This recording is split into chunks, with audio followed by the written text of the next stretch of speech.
Welcome back to another year of the Press Box, presented by the Dispatch and the Rock Island Argus Sports Department, and sponsored again by Zeglin's TV and Appliance. This is Daniel Makarewicz. I'm Marc Nesseler. I intentionally wore my Thomas Rhett home team sweatshirt. You know who Thomas Rhett is? You ever heard? He's a country music singer? Yes. Okay. Can you name one song? The national anthem. Quit. Stop. T-shirt, Vacation, Die Happy. Doesn't ring a bell? All right. I listened to Taking Back Sunday on the way to film this. Can you name one Taking Back Sunday song? I cannot, but I can tell you a T-shirt, hair messed up like a Guns N' Roses video, not for you or I, because we have. Do we have to go there? Exactly. Okay. I'm just saying. Okay. Anyway, there's a couple teams out there that could really use a home team advantage this week. Moline and United Township. I'd also throw Rockridge in there since they had to make two trips No to Sterling Newman on Saturday and then return on Sunday. And reduce their practice schedule by a day. Yeah, for the week. That's just a whole day. And why was that 7 o'clock and not like – I know there's I know Newman is a Catholic school and there's church, but why not 2 o'clock? Well, I mean, come on. Coach Graves told me that he wanted to come back Monday. Newman wanted to play Sunday. Okay. Newman's concession was, all right, we'll play on Sunday. You name the time. He said 7 o'clock is the best because they could get them in Sunday morning. They could stretch, run a little bit just so they could get that lactic acid out there. You know what that lactic acidosis. Yeah, but if there's bad weather and it gets pushed back and now you're talking Monday school, yeah, I just don't know. It's just it was a less than ideal situation. Anyway, you and I both had rugged openers for coverage. You had Moline at DeKalb. I had United Township and LaSalle, Peru, both Mercy clocks. Are we looking at a possible different scenario here for Browning Field and Sobel? I would think that Moline would come back after that loss a little bit, I wouldn't say refreshed, but re-energized, because now there was so many unknowns with Moline, and now you know what you need to work on. They used 4 different quarterbacks by design. 2 of them were their running backs out of it almost was like a hybrid Wildcat, and then they played both Brock Bertelli and Eric Maffey. You get that one situated. You work up on your defense a little bit. The thing about Antioch is they put up 59 points against Kenosha-Tremper, but I don't know how strong Kenosha-Tremper is because in 2 games, Tremper's given up a lot of points. Right. And Antioch, that's a long trip from Antioch, that's 2.5 hours. And don't forget, I mean, we're back at Browning Field. Yes. And Moline, having to go on that road. And the Panthers said that too. They said, we can't wait to get back to Sobel. Right. I thought UT would put up a better game than what they did. From what it sounded like, the defense, LP just played really well. They were lights out. Right. And their quarterback couldn't be touched. He was 9 for 10. Right. And his only misfire was a 44-yard touchdown try that he connected on the very next play. Right. But here's the thing with UT. Started the game off with a 45-yard kickoff return, to midfield. And I'm thinking, man, nice. Good start. They get a couple yards. No, first of it, incomplete pass, then a 4, then a 5 that's actually a 6.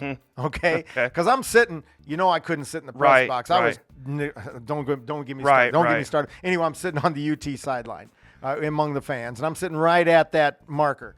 And I'm looking at it and say, that looks like a first down. And they didn't even measure it. And I'm thinking, what's up? Well, they didn't give it to him. It's now fourth and inches, offsides. Yep. Yeah. Offsides again. And now we're punting. Right. And it just downhill from there. So UT just needs to refocus. Well, I'll say this. East Peoria, coming off a 3-6 season, lost to Streeter at home. I think East Peoria is a winnable game.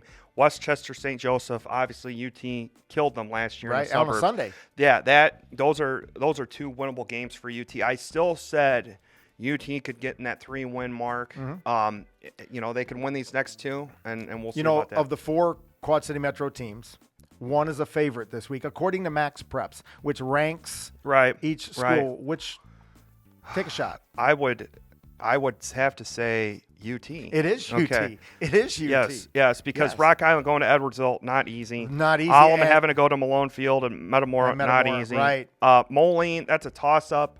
It wouldn't surprise me that Antioch is favored, but Moline, that's a toss-up.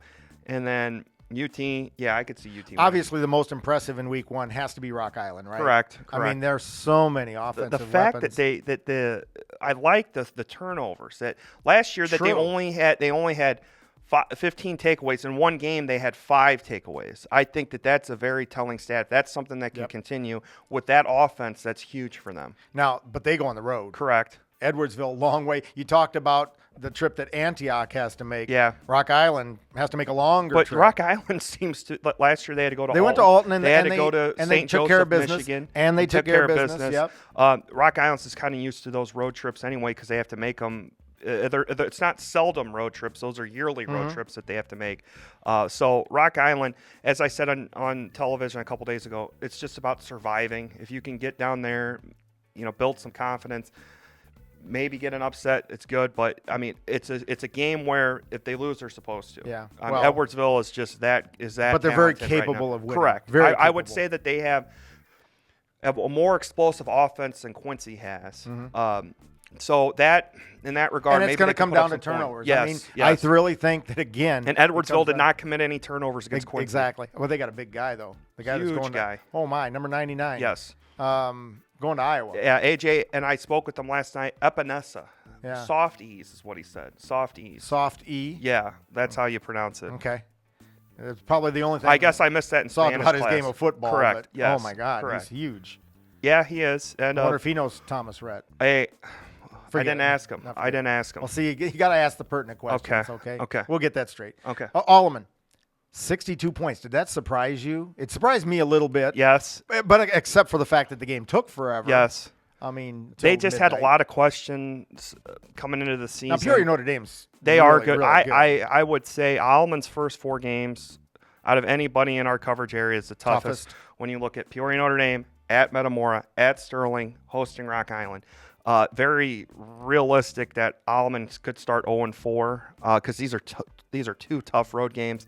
It's just a matter of how mentally tough are they. But I like some of the personnel that They Alleman do. puts out on the field. It's just a matter of can you shore up your defense and can your offense And that's the sustain thing. some, That's some the key. consistency. For the second straight week, I covered UT last week. I got Alleman this week, making that trip to Metamora. So for the second straight week, I got 2 Morrisseys coaching for UT and now playing for Alleman. Right. Don't we have 2 but Morrisseys? But the Morrissey doesn't They- have 2 S. Yeah. There's only one They're S for spelled one for differently. Alleman. So, yeah. Well, I want to get I'm just throwing that out. I want to give a shout out to Coach Filler because he gets all fired up about disrespect. He was a little upset that they were 10th ranked in 1A for I want Orion. to talk about that anyway. And I think they're better than 10th. I think that they really are a top 14. Is that why I saw your Twitter poll? And it had who is most likely to start out 2-0. You had Anawan Wethersfield, Orion, Geneseo, and Rock Island. Okay. I thought Geneseo because I'll take Geneseo at Bob Reed Field. Correct. Any day of the week in the first 3 games. Correct. Okay. And most of their conference games. Correct. Okay. Probably all their conference Correct. games. So I voted Geneseo. But then I peeked at who your poll, and it was Rock Island. I said, are you kidding me? That's probably, I mean, people are like voting. Probably a lot of Rock Island fans who saw that one. Followers on your Twitter say? We would think. You got to remember, Rock Island's got 1,800 students. So who does Anawan Wethersfield play? They play at Elmwood Brimfield, who opened up with a 47-6 win over and they Stark had the fewest, County. They had the fewest percent. Yes. And Orion opens with, or they host Erie Prophetstown. That's that winnable game for Orion at home if they play up to their potential. So I'm still siding with Geneseo. To me, the guaranteed is Geneseo. Thank you. After that, it would be Erie Prophetstown, would be Orion beating Erie Prophetstown. Okay. Well, the biggest Die a Happy Man is a great Thomas Rhett song. Oh, that's one of his songs? Yes. Okay. All right. That's a good song. Now that's a good song. Okay. Again, I'll give you one more chance. Hope. Okay. Name one Taking Back Sunday song.